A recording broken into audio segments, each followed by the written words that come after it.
नमस्कार दोस्तों, मैं फिर से हाजिर हो गया हूँ आपके एनटीटी के सिलेबस को कंप्लीट करने के लिए। तो आज जो हमारा सिलेबस है वो है चैप्टर 1 जो कि चाइल्ड साइकोलॉजी है। और इस चाइल्ड साइकोलॉजी का आज डे 3 यानी लेक्चर 3 हम लोग पढ़ेंगे। चलिए आइए देखते हैं लेक्चर 3 में क्या क्या चीजें हमें पढ़ना है। दोस्तों, हमें लेक्चर 3 में सबसे पहले जो पढ़ना है वो है खेल तथा कार्य। इसमें जो है हम लोग 4 चीज पढ़ेंगे, जिसमें सबसे पहले नंबर पे आता है खेल तथा कार्य, प्ले एंड वर्क। दूसरा आएगा हमारा खेल एवं कार्य में अंतर। दोस्तों, हम लोग यहाँ पढ़ेंगे difference between work and play. तीसरा जो हम लोग पढ़ेंगे खेल के प्रकार यानी टाइप्स ऑफ प्ले। और चौथा हम लोग जो पढ़ेंगे वो है बालक जीवन में खेल के महत्व। ये 4 टॉपिक को हम लोग पहले कवर करेंगे। इन चारों को टॉपिक का कवर करने के बाद लास्ट में दोस्तों हम एक बहुत ही मस्ट VVI क्वेश्चन जो कि आपके एग्जाम में पूछे जाएंगे वो क्वेश्चन को सलूशन हम लोग करेंगे। वो क्वेश्चन देंगे आपको, होमवर्क के रूप में देंगे, उसे आपको तैयारी करना होगा। तो आइए हम लोग देखते हैं चैप्टर 1 चाइल्ड साइकोलॉजी का लेक्चर नंबर 3 यानी तीसरा दिन। दोस्तों, तीसरे दिन का जो सबसे पहला जो हमारा टॉपिक है खेल। खेल से रिलेटेड हम लोग पढ़ेंगे खेल और कार्य। खेल और कार्य क्या है इसको देखते हैं। उसमें जो है खेल क्या है दोस्तों, सबसे पहले ये पूछा जाने वाला क्वेश्चन है, इसे जरूर आप इंपॉर्टेंट में रख लीजिएगा। आइए देखते हैं दोस्तों खेल क्या है। खेल एक सार्वभौमिक क्रिया है जो सभी देश, सभी समाज, सभी जाति के बालक अपनी रुचि और सामर्थ्य के अनुसार खेल खेलते हैं। सामर्थ्य के अनुसार का मतलब यहाँ पे क्या वो ये समझ जाते हैं कि जो बच्चा है, अब सभी देश, सब समाज, सब जाति के लोग एक ही जैसा खेल नहीं खेल सकते। किसी किसी बच्चे के पास अलग रुचि है, अलग सामर्थ्य है। कुछ बच्चे के पास कम रुचि है, थोड़ा कम पैसे वाले खेल की सामर्थ्य है। मतलब कि जो धनी व्यक्ति के घर के बच्चे हैं वो मतलब कॉस्टली वस्तु का भी प्रयोग कर सकते हैं खेल खेलने में, और जो गरीब बच्चे हैं वो कॉस्टली वस्तु का प्रयोग नहीं कर पाते हैं खेल खेलने में। तो वे अपने सामर्थ्य के अनुसार खेल खेलते हैं। खेल वस्तुतः क्या करता है, मनुष्य को सुख देता है। और क्या करता है, सुख देने वाली एक क्रिया ही तो है। जब हम खेलते हैं तो हमें आनंद मिलता है, हमें सुख प्रदान होता है, वही क्रिया है हमारा खेल। जो अब उससे होता क्या है, जब हम खेल खेलते हैं तो हमारी मानसिक तनाव दूर हो जाता है। जो हमारे दिमाग में कुछ प्रेशर होता है वो हमारे पास से खत्म हो जाता है, हमारे जीवन को प्रेरणा देता है। बहुत सारे ऐसे खेल होते हैं जो हमारे जीवन में आगे बढ़ने के लिए कुछ उससे हम सीखते हैं, प्रेरणा देता है। दोस्तों, खेल पूर्ण रूप से खेली जाने वाली प्रक्रिया है।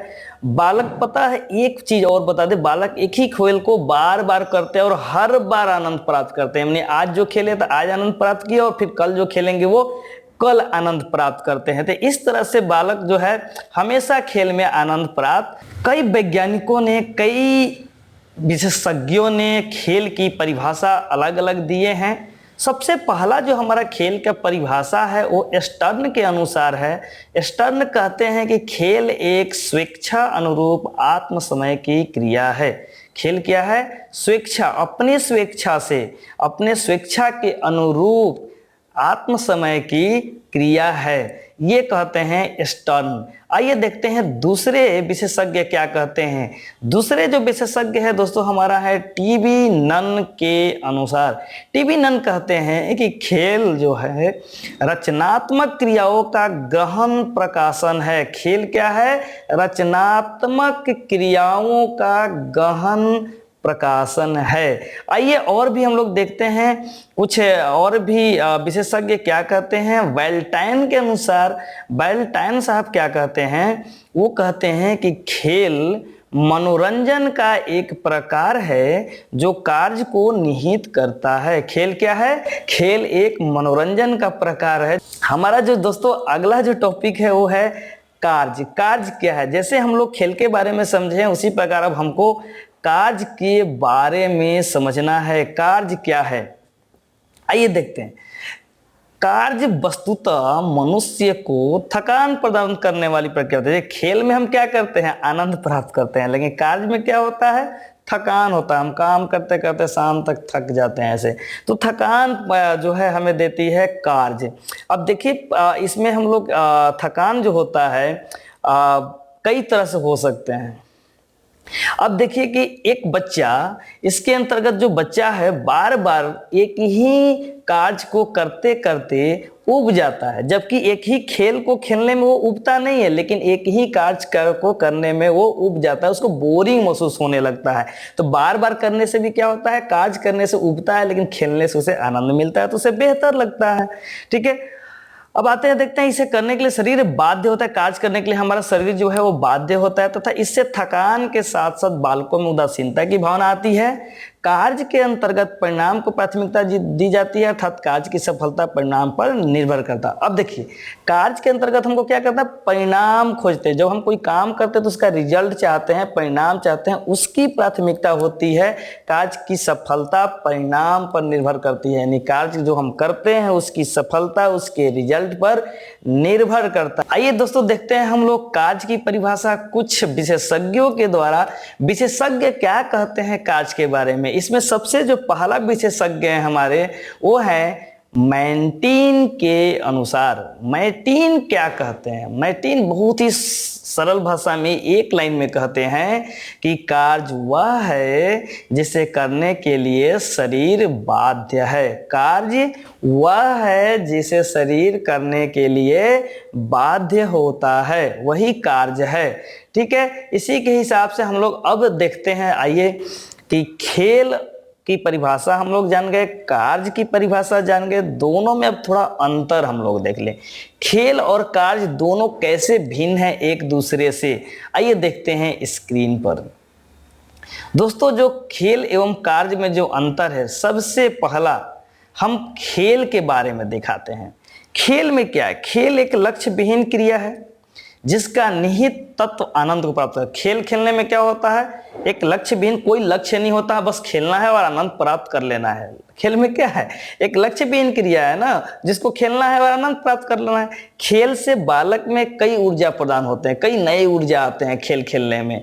बालक में क्या होते हैं, नई ऊर्जा प्रदान होते हैं, और साथ ही साथ खेल में समय की तथा कार्य की स्वतंत्रता होती है। बालक स्वतंत्र होकर खेलते हैं, खेल खेलने का कोई समय नहीं है, खेल रहे मन किया, नहीं खेलेंगे चले जाएंगे। तो इसमें कार्य करने के लिए कार्य की जो स्वतंत्रता होती है वो बालक के अंदर होती है खेल में। लेकिन जब हम देखते हैं कार्य में क्या है दोस्तों, कार्य में जो है सबसे पहला, जबकि कार्य क्या है, लक्ष्य की ओर प्रेरित करने वाली क्रिया है। हमारा जो है खेल है आनंद को प्राप्त करता है, लेकिन हमारा कार्य जो है वो लक्ष्य की ओर प्रेरित करता है। साथ ही साथ कार्य शारीरिक और मानसिक थकान प्रदान करता है। जैसा कि हम लोग कार्य की परिभाषा में देखे हैं कि कार्य हमारा क्या करता है, थकान देता है, थकान की ओर ले जाता है। उसी प्रकार हमारा जो तीसरा इसका कार्य में अंतर है, अपने से बड़ों के द्वारा बनाए गए नियमों का अतिरिक्त समय की सीमितता की बाधा होती है। दोस्तों, ये क्या कर रहा है, कार्य जो है अपने से बड़ों, माने हम लोग से जो पहले या बड़े लोग हैं उनके द्वारा जो नियम बनाया गया है, जैसे कार्य करने के लिए बनाया गया है, उसी के हिसाब से हमें कार्य करना पड़ता है। जबकि खेल हम लोग उसके नियम के साथ साथ खेलते हैं, उसमें बहुत ज़्यादा बाउंडेशन नहीं होता है, इसमें सीमितता की बाधा होती है। मतलब कि इसमें सीमित होती है कार्य में, जबकि खेल में सीमित नहीं है। आइए कुछ और भी अंतर हम लोग देखते हैं, खेल और कार्य में क्या क्या अंतर है। तो चौथा नंबर का जो अंतर है, खेल का परिणाम होता है। खेल की सफलता असफलता का प्रश्न उससे जुड़े आनंद से होता है। खेल में क्या होता है, सफल और असफल जब हम होते हैं तो उसका जो प्रश्न होता है, जो उससे भी जुड़े हुए जो चीज होता है, वो आनंद से होता है। खेल का परिणाम आनंद से जुड़ा हुआ है, लेकिन कार्य का परिणाम आनंद से जुड़ा हुआ नहीं है। खेल को बार बार खेलने से और अधिक आनंद मिलता है तो सफलता प्रदान होती है, जबकि कार्य का परिणाम प्राथमिक होता है। कार्य की आवश्यकता सफलता परिणाम पर निर्भर करती है। कार्य की आवश्यकता कब होती है, सफलता और परिणाम पर निर्भर करती है, जबकि खेल का सफलता उससे आनंद से जुड़ा हुआ रहता है। ठीक है, नेक्स्ट हम लोग देखते हैं, जबकि कार्य को बार बार करने से बालक थकान और उबने लगता है। कार्य को बार बार करने से हम लोग थक जाते हैं, जबकि खेल को बार बार खेलने से हम लोग आनंदित होते हैं। आइए हम लोग इसके नेक्स्ट जो है देखते हैं खेल का प्रकार। दोस्तों, अब खेल के प्रकार के बारे में जानते हैं। खेल बहुत तरह के हैं, तो वो कौन कौन से खेल है जो खेले जाते हैं बच्चों के द्वारा, उसके बारे में हम लोग जानेंगे। सबसे जो पहला खेल का प्रकार है वो है दोस्तों, इसको दो भागों में बांट देते हैं। खेल को हम लोग क्या करेंगे, दो भागों में बांट देते हैं। पहला जो भाग होगा हमारा सक्रिय खेल, और दूसरा जो भाग होगा हमारा मनोरंजन एवं असक्रिय खेल। तो दो हैं, एक सक्रिय खेल है और एक मनोरंजन एवं असक्रिय खेल है। दो तरह से खेल खेले जाते हैं। आइए देखते हैं पहला सक्रिय खेल। सक्रिय खेल के अंतर्गत क्या होता है, सक्रिय खेल के बारे में हम समझते क्या है, सक्रिय खेल कौन से खेल को हम लोग कहते हैं, उससे क्या फायदे हैं। सक्रिय खेल वह खेल है जिसमें बालक को आनंद स्वयं अपनी क्रियाओं के परिणाम स्वरूप आता है। सक्रिय खेल वह खेल है जिसमें बालक को आनंद स्वयं अपनी क्रियाओं के परिणाम स्वरूप आता है। बालक खेलों के माध्यम से आनंद पाते हैं, अतः अधिकांश बालक सक्रिय खेल खेलना पसंद करते हैं। परंतु इसके अंतर्गत कुछ तथ्य प्रभावित करते हैं, जैसे साथी की आवश्यकता पड़ती है, लड़कियां लड़कों की तुलना में कम सक्रिय खेल खेलना पसंद करती है, बालक का वातावरण को सक्रिय खेल के प्रकार को प्रभावित करता है। देखिए, सक्रिय खेल में हमें कोई ना कोई साथी की जरूरी होता है। सक्रिय खेल वह है जो हम आनंद तो लेते हैं, स्वयं अपनी क्रियाओं के परिणाम स्वरूप आनंद लेते हैं, लेकिन इस खेल में आपको कोई ना कोई सहयोगी सपाठी की जरूरत पड़ता है। आइए हम लोग देखते हैं सक्रिय खेल के बारे में कुछ और भी चीजें। सक्रिय खेल को मुख्यतः 5 प्रकार में बांटा गया है, 5 भागों में दोस्तों बांट दिया गया है। वो कौन कौन से भाग हैं, आइए देखते हैं हम लोग। पहला जो भाग है हमारा कल्पनात्मक खेल। कल्पनात्मक खेल होता है, स्वतंत्र खेल होता है, संग्रहात्मक खेल होता है, संगठित खेल होता है और शारीरिक खेल होता है। देखिए, कई तरह से खेल होते हैं। पहला तो कल्पना हम करते रहते हैं, ये भी एक खेल है। स्वतंत्र खेल खेलते हैं, ये भी एक खेल है। संग्रहात्मक कुछ हम लोग जुटाते हैं उसमें, वो भी एक खेल है। संगठित खेल मतलब बहुत सारे बच्चे मिल करके एक साथ खेलते हैं, वो भी खेल है। और शारीरिक खेल शरीर को यूज करके उसमें एक्सरसाइज के जैसा कुछ करके और तब खेलते हैं, इस तरह का खेल है। आइए हम एक एक करके कल्पनात्मक खेल के बारे में सबसे पहले जानते हैं कि कल्पनात्मक खेल हमारा किसे कहते हैं, क्या होता है। इसमें दोस्तों बहुत सारे लोग जो है विशेषज्ञ इसमें कुछ न कुछ परिभाषा दिए हुए हैं। सबसे पहला जो परिभाषा है आपका जरसील्ड के अनुसार। जरसील्ड अनुसार कहते हैं कि 1 वर्ष का बालक अभिनय करना सीख जाता है। दोस्तों, 1 वर्ष का बालक जो है अभिनय करना तो सीख जाता है। जिस वातावरण में बालक रहता है उसका बालक के खेलों के ऊपर प्रभाव पड़ता है तथा उसे बालक अपने खेलों में प्रतिबिंबित भी करता है। अब बालक जैसा वातावरण में रहेगा उसी से रिलेटेड खेल खेलेगा, जहां पे रहेगा उसी से रिलेटेड खेल खेलेगा, वहां पे जो खेल खेला जाता होगा उसी खेल को वो देख करके खेलेगा। तो जरसील्ड के अनुसार 1 वर्ष का बालक अभिनय करना सीख जाता है। अभिनय करने का मतलब बालक किसी को देख करके उस काम को करना धीरे धीरे सीख जाता है। उसके बाद हम लोग देखते हैं दोस्तों दूसरा जो खेल हुआ है हमारा संग्रहात्मक खेल। इसमें क्या कहते हैं, संग्रहात्मक खेल क्या होता है, जैसे जैसे बालक वातावरण से अधिक प्रभावित होता है वैसे ही उसे आसपास की सुंदर आकर्षक वस्तुएं आकर्षित करने लगती है तथा वह इन्हें संग्रह कर लेना चाहता है, जैसे सीपी, पत्थर के टुकड़े, चौक आदि बालक एकत्र करते पाए जाते हैं। आइए दोस्तों, अब क्या होता है, जैसे जैसे बालक वातावरण में अधिक प्रभावित होता है, उसमें बढ़ता है, पलता है, तो वहाँ के आसपास जो भी वस्तुएं होती है उस वस्तुएं में जैसे मान लीजिए सीपी होता है, पत्थर का टुकड़ा होता है, चौक होता है, लकड़ी होता है, कुछ और भी चीज़ें, कागज होता है, बहुत सारी चीज़ें होती है जो हम लोग संग्रह करने लगते हैं बाद में उसके यूज करने के लिए, उसे खेलने के लिए, या उसको देख करके हम आनंद होते हैं, हम एक बताते हैं कि हमारे पास ये चीज़ें इकट्ठा है, इसके लिए हम लोग धीरे धीरे उसको जो है संग्रह करने लगते हैं। ये भी एक तरह का बच्चे के लिए खेल ही है। आइए हम लोग देखते हैं तीसरे खेल की ओर। तीसरा खेल जो है हमारा शारीरिक खेल। शारीरिक खेल में क्या क्या है, शारीरिक खेल क्या होता है, जिन खेलों में सामाजिक गुणों से अधिक शारीरिक क्रियाओं का महत्व होता है उन्हें शारीरिक खेल कहते हैं। यह खेल वृद्धि, विकास तथा मांसपेशियों के लिए तथा क्रियात्मक विकास के लिए उपयोगी होता है। अब देखिए, जिन खेलों में सामाजिक गुणों के अधिक शारीरिक क्रियाओं का महत्व, मतलब सामाजिक गुण उस खेल में नहीं है, शारीरिक क्रिया ज्यादातर है, जैसे दौड़ना। तो दौड़ने से क्या होता है, शारीरिक हमारा ज़्यादा एनर्जी यूज होता है, शारीरिक हम लोग यूज करते हैं, तो ऐसे खेल को हम लोग शारीरिक खेल कहते हैं। इस तरह के खेल आपके वृद्धि में, विकास में, मांसपेशियों को बढ़ाने में, क्रियात्मक विकास के लिए बहुत उपयोगी माना जाता है। इसी के साथ आइए हम लोग देखते हैं इसके नेक्स्ट चौथा जो होता है वो है स्वतंत्र खेल। स्वतंत्र खेल किसे कहते हैं? स्वतंत्र खेल वह खेल है जिनमें बालक कुछ नया सृजन करने का प्रयास करता है, उस पर समय की नियमों की पाबंदी नहीं रहती है। यह खेल उन बालकों के लिए अत्यंत उपयोगी है जो कुछ नया करने का प्रयत्न करते हैं रहते हैं, जैसे गुड़िया, गुड्डा, गुल्ली डंडा आदि। देखिए यह स्वतंत्र खेल है। स्वतंत्र खेल का मतलब वो सिंपल अकेला ही खेल रहा है, मतलब स्वतंत्र रूप से खेल रहा है, उसमें और कोई भागीदार नहीं है, उसे हम कहेंगे स्वतंत्र खेल। इसमें कोई समय की पाबंदी नहीं होती, अभी इसको खेलना है, गुड्डा गुड्डी से खेल ली, उसके बाद वो बंद करके रख दिया सब एक जगह, तो उसे हम बोलते हैं स्वतंत्र खेल। इस तरह के खेल को यह अत्यंत उपयोगी होता है वैसे बच्चे के लिए जो कुछ नया करना चाहते हैं, कुछ नया आइडिया जनरेट करना चाहते हैं, वैसे बच्चों के लिए ये खेल बहुत प्रभावी होता है। इसी के साथ हम लोग देखते हैं लास्ट और पांचवा, संगठित खेल। संगठित खेल क्या होता है? संगठन का मतलब क्या होता है? संगठन का मतलब होता है समूह में खेल। समूह में खेलने वाले खेल को संगठित खेल करते हैं। बाल्यकाल से यह खेल बालकों में अत्यंत प्रचलित होता है। इन खेलों में ज्यादातर मैदान में खेलने वाले खेल आते हैं, जैसे फुटबॉल, क्रिकेट, खो खो आदि। ठीक है, समूह में खेलने का मतलब कि एक जगह इकट्ठा होकर के बहुत सारे बच्चे खेलते हैं, उसे सामूहिक खेल खेलते हैं।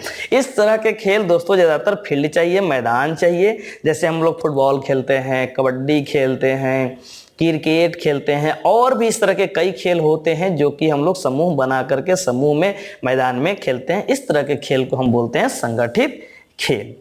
आइए इसी तरह से हम लोग अब अगला जो देखते हैं इसके मनोरंजन एवं असक्रिय खेल। दोस्तों अभी तक जो हम लोग देखे हैं वो सक्रिय खेल देखे, सक्रिय के 5 भाग देखे हैं। अब हम लोग देखते हैं असक्रिय या मनोरंजन के लिए खेल। ये कैसे होते हैं? असक्रिय खेल क्या होता है? असक्रिय खेल वह खेल है जिसमें बालक कम से कम शारीरिक गतिविधियां करके दूसरों की क्रियाओं के परिणाम स्वरूप आनंद पाते हैं। इस खेल के अंतर्गत टेलीविजन देखना, कार्टून देखना, वीडियो गेम्स देखना या खेलना, संगीत सुनना, कहानी या कॉमिक्स पढ़ना, प्रदर्शन करना या देखना आदि होता है। देखिए मनोरंजन और असक्रिय खेल ऐसा कुछ नहीं। असक्रिय खेल मतलब कि उस खेल में वह बच्चा इन्वॉल्व नहीं है, लेकिन दूसरे के खेल को देख करके और वह आनंदित हो रहा है, खुश हो रहा है, उसे मजा आ रहा है, तो ऐसे खेल को हम कहते हैं असक्रिय खेल। मनोरंजन सक्रिय असक्रिय खेल या मनोरंजन के खेल। जैसे में आप टीवी देखना, टीवी पे कार्टून देखना, बच्चे कार्टून देख करके कितना खुश होते हैं, कार्टून देख करके खुश होते, वो खुद नहीं खेल रहे हैं, देख करके वो क्या हो रहे हैं? आनंदित हो रहे हैं, तो इसे हम कहेंगे असक्रिय खेल।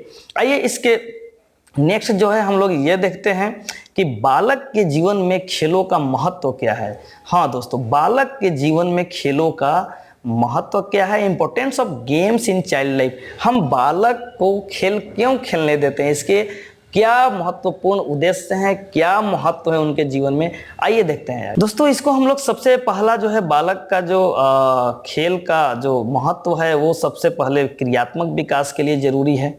क्रियात्मक विकास में क्या है? खेल के माध्यम से बालक को विभिन्न प्रकार की क्रियाओं के अवसर प्राप्त होते हैं। क्रियात्मक विकास के लिए उपयुक्त समय पर अभ्यास का अवसर प्रदान करते हैं। देखिए क्रियात्मक विकास क्या होता है? क्रियात्मक विकास का मतलब ही है कि विभिन्न प्रकार की क्रियाओं का अवसर प्रदान होता है। जब हम लोग क्रियात्मक विकास की बात करते हैं तो वो क्या होता है?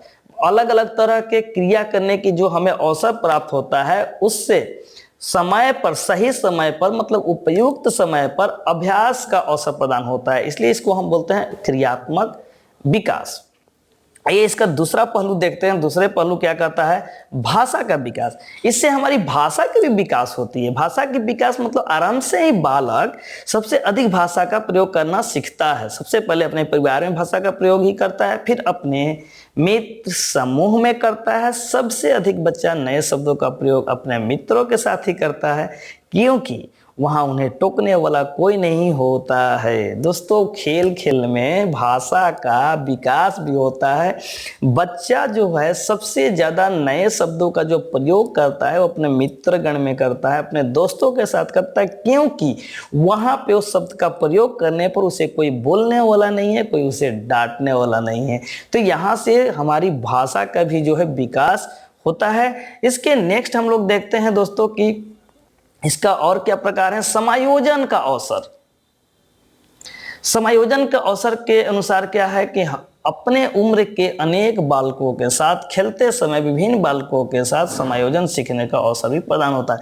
अब दोस्तों, बच्चे क्या करते हैं जब समायोजन एक साथ जब खेलते हैं, अपने अपने अपने उम्र के अनेक मतलब अपने उम्र के लगभग बराबर के बहुत सारे बच्चों के साथ खेलते हैं, विभिन्न बालकों के साथ खेलते हैं, तो एक साथ समायोजन मतलब मिलजुल करके कैसे खेला जाता है, मिलजुल के किसी काम को कैसे किया जाता है, इसको सीखते हैं। जैसे होता है ना, दो टोली बट गई, एक टोली इधर एक टोली इधर, तो अपने टोली को कैसे सपोर्ट करते हैं, अपने साइड के लोगों को कैसे सपोर्ट करते हैं, तो ये समायोजन की भावना उनमें आता है। ये अवसर उनको मिलता है खेल खेलने से।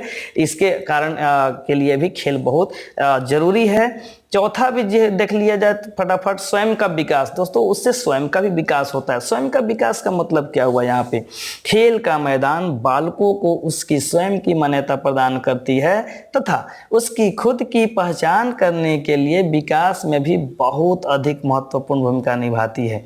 बालक अपनी क्षमताओं को खुलकर प्रकट करता है तथा स्वयं के स्तर को अन्य से अधिकतम करने का प्रयत्न करता है। स्वयं का विकास का मतलब क्या है, जब बालक क्या करता है, खेल के मैदान में बालकों को उसकी स्वयं की मान्यता प्रदान करती है तथा उसकी खुद की पहचान करने के लिए विकास में भी बहुत अधिक महत्वपूर्ण भूमिका निभाती है। देखिए, होता क्या है कि बालक अपनी क्षमताओं को खुलकर प्रकट करता है और हमेशा ये सोचता है कि हम दूसरे से आगे निकले, हम दूसरे से आगे से बढ़ करके उनसे बेहतर करें, यानी कि अपने विकास के बारे में सोचता है। तो अपना विकास भी जो है ज्यादातर होता है इस खेल के माध्यम से। इसी के साथ दोस्तों, पांचवा हम लोग देख लेते हैं, रचना प्रवृत्तियों का विकास। रचना प्रवृत्तियों का विकास क्या होता है, खेलों के माध्यम से बालकों में रचनात्मक प्रवृत्ति उत्पन्न एवं विकसित हो जाती है। खेलों में नयापन लाने की प्रवृत्ति बालक की अवस्था बदलने के साथ साथ उत्पन्न होती है। वही प्रयोगात्मक अनुभव बालकों को रचनात्मक अनुभव से प्रेरित करता है, जो कि बालकों में अत्यधिक संतुष्टि प्रदान करता है। दोस्तों, खेलों के माध्यम से बालक जो है रचनात्मक प्रवृत्ति उत्पन्न करते हैं, विकसित होती है। नयापन लाने के लिए हमेशा सोचते हैं बच्चे, हमेशा खेल में चाहते हैं कुछ नयापन करें, कुछ नया करें, कुछ आगे बढ़ें, कुछ और करें, और कई तरह के रचनात्मक अनुभव बटोरते हैं, कई तरह का उनको एक्सपीरियंस होता है। उसके लिए जब वो उस अनुभव को जब आनंदित करते हैं, जब वो उस अनुभव से सक्सेस होते हैं, तब वो अत्यधिक बहुत ज़्यादा संतुष्ट हो जाते हैं बच्चे। आइए इसके नेक्स्ट जो है हम लोग देखते हैं, नैतिक विकास में खेलों का योगदान। दोस्तों, नैतिक विकास में खेलों का योगदान क्या है।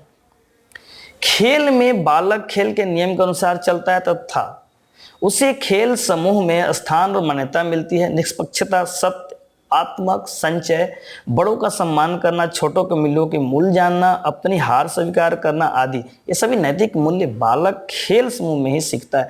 जब बालक कोई खेल समूह में खेलता है तो उसमें कई तरह के बच्चे होते हैं, तो वहाँ पे बड़े को, छोटे को, जूनियर सीनियर की सीनियरिटी और जूनियरिटी को देखना, ये बच्चे के अंदर एक भावना होता है कि हम बड़े हैं तो उनको कैसे हम सम्मान दें, छोटे हैं तो उनको कैसे आदर करें।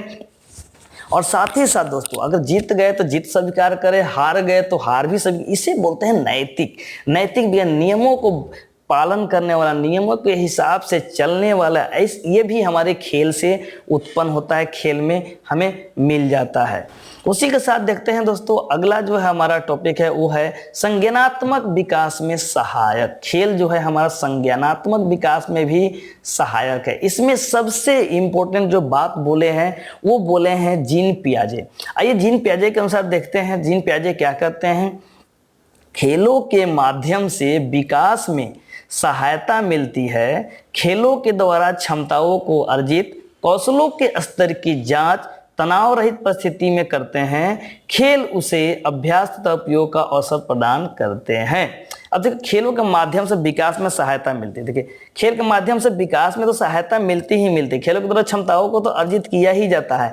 कौशलों के स्तर की जांच तो तनाव रहित परिस्थिति में करते ही करते हैं, तथा इस खेल से अभ्यास करने से उपयोग का अवसर, मतलब उस खेल के अभ्यास का उपयोग का अवसर प्रदान होता है। मतलब खेल खेल में हम बहुत सारे संज्ञानात्मक विकास की ओर आप बढ़ते हैं। हम लोग संज्ञानात्मक विकास हमारे बच्चे के अंदर आ जाता है, वो हो जाता है।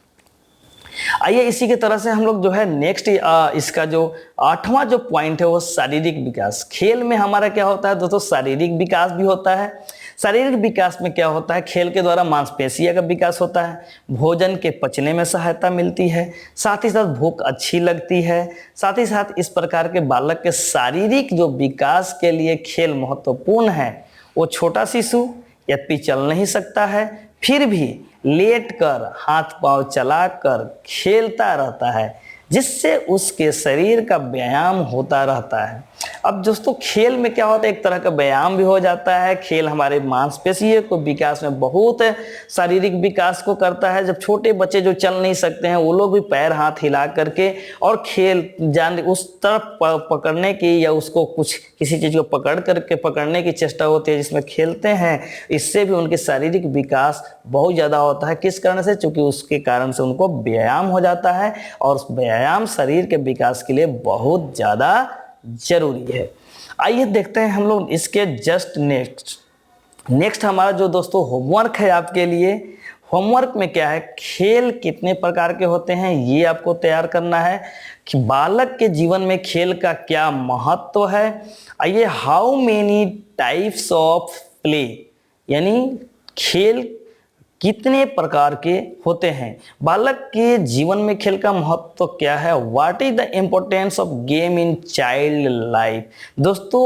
दोस्तों ये जो क्वेश्चन है आपके एग्जामिनेशन में आएंगे, मस्त एकदम वेरी वेरी इंपॉर्टेंट क्वेश्चन है, VVI क्वेश्चन है। आप इसे जरूर तैयार कर लीजिएगा, इसका नोट्स बना लीजिएगा, क्योंकि ये क्वेश्चन हो सकता है कहीं कि आपके जो है एग्जामिनेशन में आएगा। इसी तरह से हम लोग लेक्चर 3 को कंप्लीट कर लिए हैं, लेकिन यदि आप लेक्चर 2 लेक्चर 1 नहीं देखे हैं तो इस वीडियो के लिंक में डिस्क्रिप्शन में लिंक दिया हुआ है, उस पर क्लिक करके देख लें या चैनल पे जाके प्लेलिस्ट से देख लें। इसी तरह से हम लोग जो लेक्चर 4 लेके आएंगे नेक्स्ट डे हम लोग लेकर के आएंगे, उसमें टॉपिक 3rd और 4th होगा। इसके आगे हम लोग जो है नेक्स्ट चैप्टर लेकर के आएंगे। तब तक के लिए फॉर बेस्ट आंसर आप जरूर इसको वॉच कीजिएगा अगला वीडियो उसके लिए। तब तक के लिए वीडियो देख करके ढेर सारा प्यार देने के लिए बहुत बहुत धन्यवाद दोस्तों। हमें जरूर फीडबैक दीजिएगा, स्टार यानी लाइक दे करके हमें स्टार जरूर बताइएगा, और अगर इस चैनल पर नए हैं तो इसे